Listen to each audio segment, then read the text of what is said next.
So it's been many years, but let's go and take a look at the iPhone 12 and compare it against the iPhone 12 Pro and see how both these phones hold up in 2023.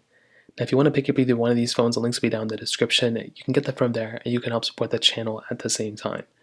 Now, side by side, you can definitely tell there were tons of similarity between both these phones. Like, they're pretty much almost the same phone on the front.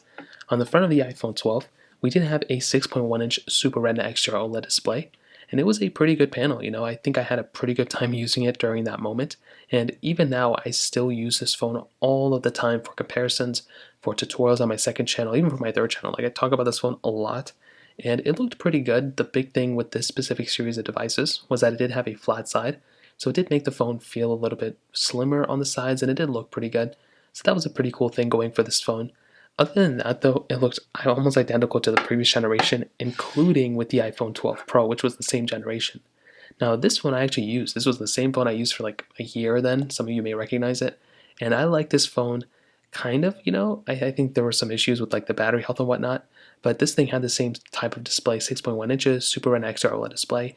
I think the only thing with this panel, though, was it was sharper or was brighter or something like that. Other than that, though, pretty much identically the same to the iPhone 12. Now, the size of this phone and the rest of the body is actually completely different, which is something I actually do like from Apple. At least they make the bodies a little bit different from the cheaper and the more expensive generation.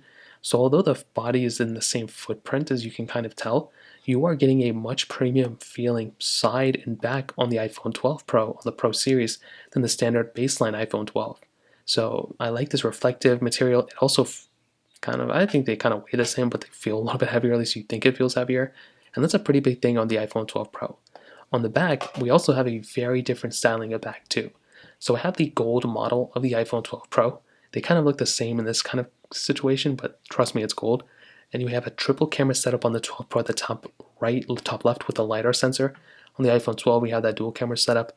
Standard glass back on the iPhone 12, but we do have this frosted glass back on the 12 Pro, which was beautiful. I love having this frosted glass back, and that is honestly one of my favorite things with the Pro model of iPhones.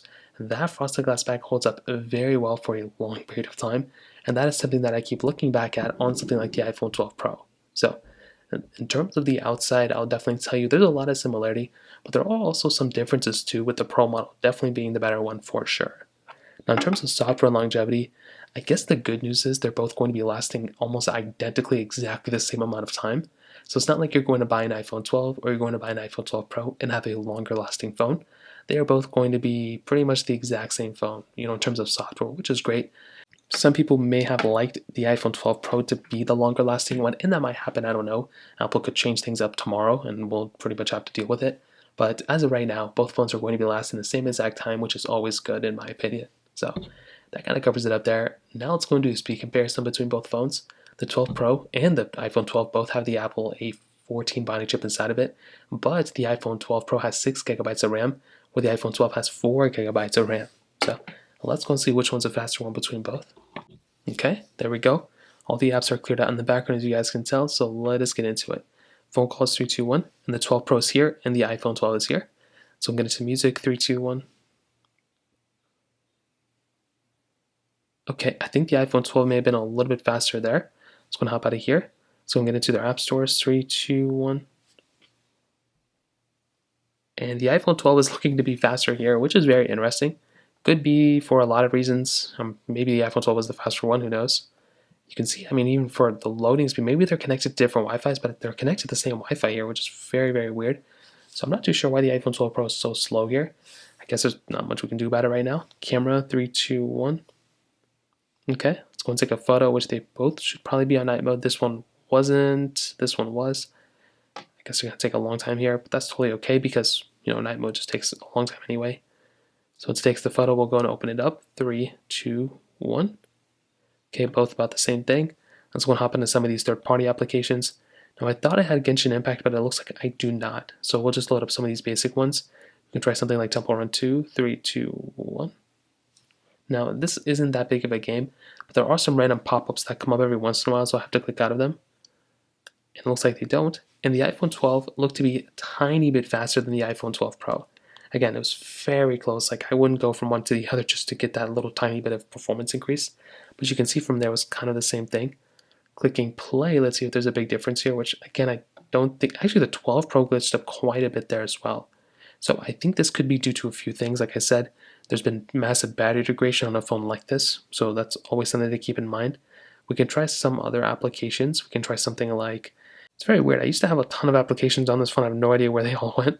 So we'll just have a load of some other ones. Let's go and try something like Files. 3, 2, 1. The 12 Pro is actually faster there, which is kind of interesting. We can try Fitness. 3, 2, 1.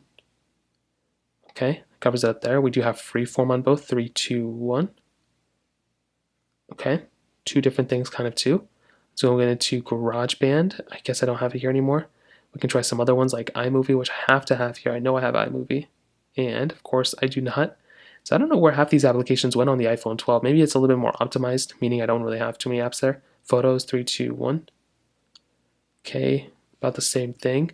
Let's go and try Podcast, 3, 2, 1. So there's definitely a lot of overlap. I don't think there's one that's significantly way faster than the other one, but I actually would probably argue that the iPhone 12 was the faster one today. It's very weird how sometimes that happens, but maybe there's something on the back end. Maybe the 12 Pro is being weird. Maybe the battery degradation really affected that phone. Even here, it's been like 3% down with the iPhone 12, pretty much stayed the same. So in terms of speed comparison in 2023, that kind of covers it up there. Now in terms of the camera setup on both, like I said, triple camera setup on the iPhone 12 Pro, dual camera setup on the iPhone 12, and the best thing going on for the iPhone 12 Pro is that it does have that additional telephoto lens, which is always really cool to have. You can film in the same resolution, so 4K at 60 on the front and the back, which is really good. Now on the back of the iPhone 12, we do have the capability, like I said before, of using that ultra-wide camera still, which is really nice. So you do have 0.5x zoom on the outside, so you can zoom out there and it's really cool. You can have 5x zoom, zooming in, which I think is kind of low. I feel like it should be higher, but I do think it's a pretty solid camera. Even now, I think it was kind of an upgrade from the 12 or from the 11, but it really wasn't even that much better, to be honest. The 13s were better in my opinion. But the iPhone 12 is still a pretty good camera. It's still going to be able to handle whatever you throw at it. But when you take a look at something like the 12 Pro, it is the better camera for sure, but it's not even like as, I would say the 13 Pro was actually a really, really good upgrade coming, from what I was able to tell. I think the 12 Pro was a decent upgrade from the 11 Pro, but it really wasn't mind-blowing or anything. You have 0.5x zoom here, and you do have, 10x zoom, so you have twice the amount of zoom on the 12 Pro than on the iPhone 12. I think that's another pretty cool thing that we have on something like the 12 Pro.